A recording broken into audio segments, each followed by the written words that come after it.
I'd like to introduce our first speakers, Edison and Cassandra Lee. They're going to tell you about their heart for the Congo. Come on up.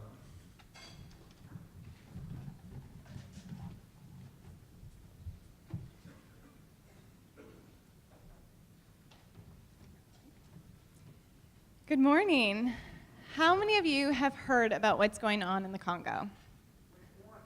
Democratic Republic of the Congo. A couple of you. Well, the Democratic Republic of Congo is located in Central Africa and has had the worst world war since World War II. It's also known as the rape capital of the world and the worst place to be a woman or a child. It's had over 2 decades of active conflict, and it's colored by a mix of complex geopolitics, decades-old tribal disputes, and fighting over natural resources. But still, the root of the conflict is hard to define. Not only that, but with an international community exhausted with yet another conflict in Africa, sometimes we look and we say, in the natural, we don't know if there's an end in sight to this war. We believe, though, that the people in Congo need a community to come alongside them and help them rise up out of the war. Justice Rising, our vision is to see transformation in war zones through education. And today we have a video that we want to start with, and it gives you a little bit of our heart and the impact we're having in this war zone.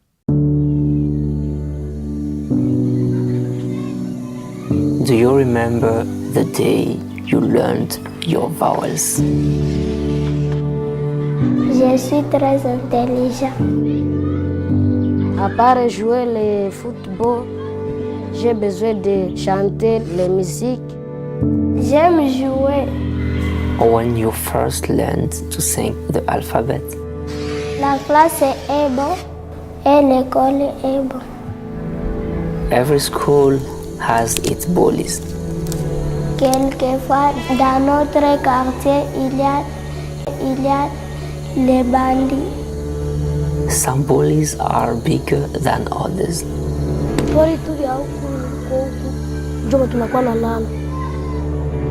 Tunaanza omba Mungu atusaidie. Watu wa mpori wa kutoka mpori na wapiaji kuwaua watu, kuwabeba wanawaua. Wakati mimi nilikuwa jeni, nilikuwa naona watu mingi wanaingia mujeshi, ndaokoa ule mwingine mwa nyuma mwenye amebakilia. But every school also has its advocates.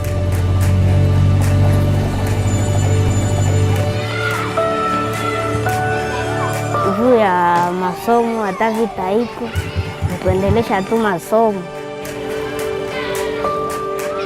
Malgré l'insécurité, nous allons à l'école. The voices who stand for you before you know the full extent of your worth. Je vais être le docteur parce que je vais soigner les autres. By educating children in war zones, we can stop the cycle. It gives you a different perspective of a bully, right? We're able to go into these places and we're not just building a school, but our goal is to see transformation. And now some of you may be looking and saying, okay, how did this blonde-haired, blue-eyed girl get involved in war zones? Well, it's a God thing. It fully was. I first heard about what was happening in the Congo when I was 10 years old. And Congo is formerly called Zaire. And every time I would spend time with the Lord praying, and I kept getting this word Zaire in big, bold letters going across a globe. And I thought, is this a country? Is it a city? I don't even know. Finally, God said, okay, Cassandra, go to your map, Center of Africa. That's where I'm calling you to be a missionary. Sure enough, Center of Africa, Zaire, in big, bold letters. So it's now called the Congo, but looking, I kept saying, okay, well, what do I do? How can I bring change? I don't even know. I finished school and headed straight into war zones. I wanted to see the faces and the names for myself, not just statistics I had read on a page. And one family stood out to me specifically as I traveled around these conflict areas. And it was a family in a displaced persons camp. And they had run for 3 days to escape conflict. The mother had died, and the father, Thomas, was left taking care of their 7 children, all under the age of 14. Can you imagine? And in my heart, sitting with those kids, they were all sick and had bullet wounds in their back, and I said, we have to do something to transform this place. We can't just put a Band-Aid on this giant situation. We can't just give out bread and be like, all right, I did my good deed. We have to see transformation. We have to see change. And that's when we started praying and saying, God, what is your strategy? We should be asking as Christians, how we can bring change to the injustices in the world. As Barnabas Group members, we know that you're all here for a similar reason. How do we actually collectively build the kingdom, and how do we go about building and creating real change? With the propagation of war globally, we believe that education is one of the most effective tools for transformation in places of war. Right now in the Congo, there are over 3 million out-of-school kids. And of the world's 300,000 child soldiers, over 30,000 of them hail from the DRC. And most of them are all under the age of 12. I want you to imagine that for a second, if that were a current reality for either your 12 or 13-year-old. These are the kids that we're working with every single day. But we know that through education and by educating kids in these places, when it comes to young boys, we can help reduce the number of kids being taken out of or joining rebel groups in armed conflict. For young girls, we know that we can help reduce the number of girls who are being trafficked or being taken as child brides. And the UN also states that if you can increase secondary enrollment from 30 to 60%, you have the potential to have the risk of conflict. Think about that, have the risk of conflict just by educating kids. And so not only from the research that we've read and seen, but even what God's been really speaking to us. Are we out of time? I see the 0 card being shown, but okay. But even what God's been speaking to us over time, and he said very clearly, education is what you need to be doing, build schools. And so we've been really pursuing that, and again, even from the research we've read and seen, but even from my own personal and professional background, I've seen how education can have such a profound impact on these communities affected by war. And so for me, for a number of years, I worked in finance and investment banking, and before that worked in strategy consulting, where I was helping to advise companies, small and medium-sized enterprises, in building management capacity in East Africa. And so from my past experience, I've seen how if you want to create real and sustainable change in developing countries, one of the best ways to do that is by investing in people. And so by focusing on education, we have an opportunity to really build human capacity in some of these war-affected places. And so that's really what we're going after right now. So with that in mind, about 2.5 years ago, we made Justice Rising a 501c3, and about a year and a half ago, I quit my job in finance and started pursuing this full-time. Within 6 months of God speaking to build schools, we started building our first school. It was 2010, and shortly thereafter, we built our second school and then our third. And by 2015, we felt God stop us and say, okay, 3 schools, that's great, but dream bigger. It's not just about these one-off schools, it's about transforming communities. Fast forward a couple of years, and again, thankfully, that was the time when Edison came on board, and he was able to look and say, okay, this is how we can scale. This is how we can bring, deepen our impact. 2017, we now have 7 schools and 1,400 students in Eastern Congo. Not only that, but every one of our schools is at the top of their respective districts, and nearly 100% of our students have passed their national exam. So we're very excited about that, thank you. But looking, we keep saying, okay, how can we bring transformation? How can we go deeper and see cultures transformed? Well, it starts with creating a culture around our school that's really different from other schools, and we're able to shift things. So we've really refined our approach into about 3 steps. We say the first step is locating communities that have been, hardest hit by war and partnering with locals in that area. Then step number 2, we find the funding for the schools, about $50,000, and look at starting construction. And step 3, we partner with their teachers and really empower them, as well as engaging with the community with programs. Some of those programs could be health classes that we use the UN-developed WASH program, Water, Sanitation, and Health. It can be marriage courses, parenting classes.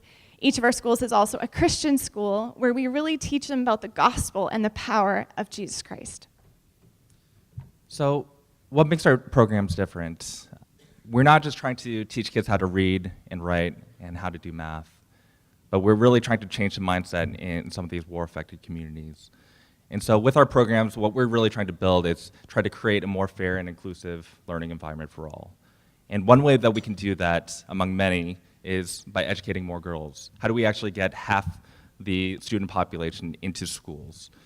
And so our staff has worked very diligently to speak with community leaders as well as key education stakeholders to really communicate the value of girls' education and the profound impacts that it has on the broader community.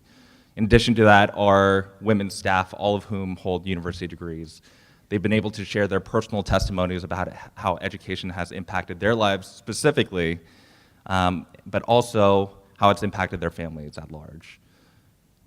Another thing that we try to address is ethnic divisions. So with a lot of the communities that we're working with, we've seen and we work alongside a lot of different tribal groups. And with that they're accompanied by decades-old grievances as well as misgivings towards one another. And so one of the things that we really try to do, especially with our hiring practices, is making sure that we're recruiting local teachers that represent a diverse range of social, economic, and ethnic backgrounds. Another thing with young people, how do we actually help dispel wrong perceptions that they may hold towards other groups within their community? And how do we work together to build peace and reconciliation within their immediate villages? So with that, with ethnic divisions and also addressing trauma, addressing girls' education, we've really seen a lot of impact. And even with our schools right now, we've achieved complete gender parity through open and honest dialogue we've had with the community. So we're really working hard to build peace and create a more sustainable culture for some of these areas. Our goal in the next 5 years is to build 40 schools in Eastern Congo, but we can't do it alone. We need help.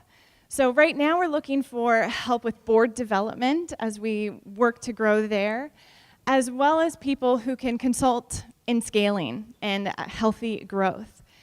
So we've also seen, if you're thinking, I don't know if I can help with that, we need networking opportunities. We have been connecting with different groups, different people, and even schools. Maybe your child's school wants to get involved. We had a school in Detroit, Michigan, and they heard about what we were doing, and they said, yeah, we can help you fundraise for a school.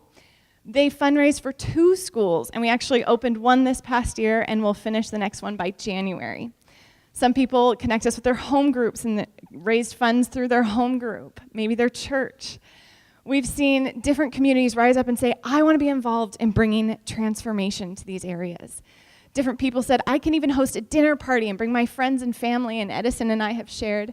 We had a San Francisco dinner party and some people out there, and they raised $30,000 in one small dinner party at their house, and we were able to build that school this past summer as well.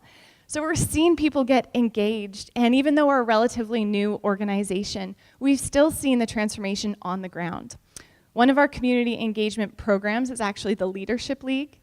And it's pretty much going and finding young men who've been in the Army or who just fled the Army as a child soldier and giving them a soccer ball in exchange for the laying down of arms.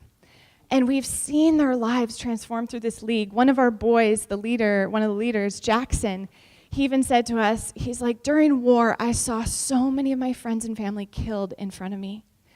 And he goes, I didn't know how I would go on. And when the war stopped, some of these murders moved into my community.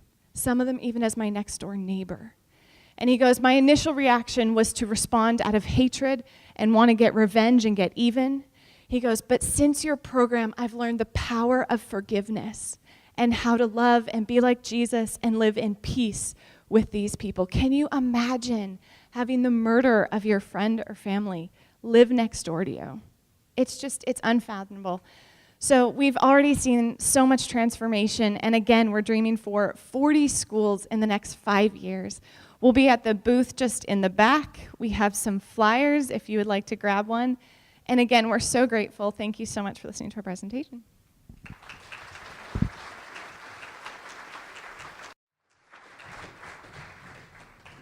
Let's go ahead and pray for their ministry. Lord, it just breaks our heart to see what's going on in the Congo, and we know it breaks your heart as well. And Father, I would pray that if there's folks out there that have ideas of how they might help, of who they might connect Cassandra and Edison to, that you would spur them to fill those forms out, Lord, to make those connections, to build your kingdom through Justice Rising. So we just thank you, Lord. Thank you for their hearts. They're doing some stuff that most of us will never do. We just pray this in the precious name of your Son, Jesus Christ. Amen. Take a second, fill those forms out on page 23, and let's go ahead and tear them out, and then we'll get started with our next presentation.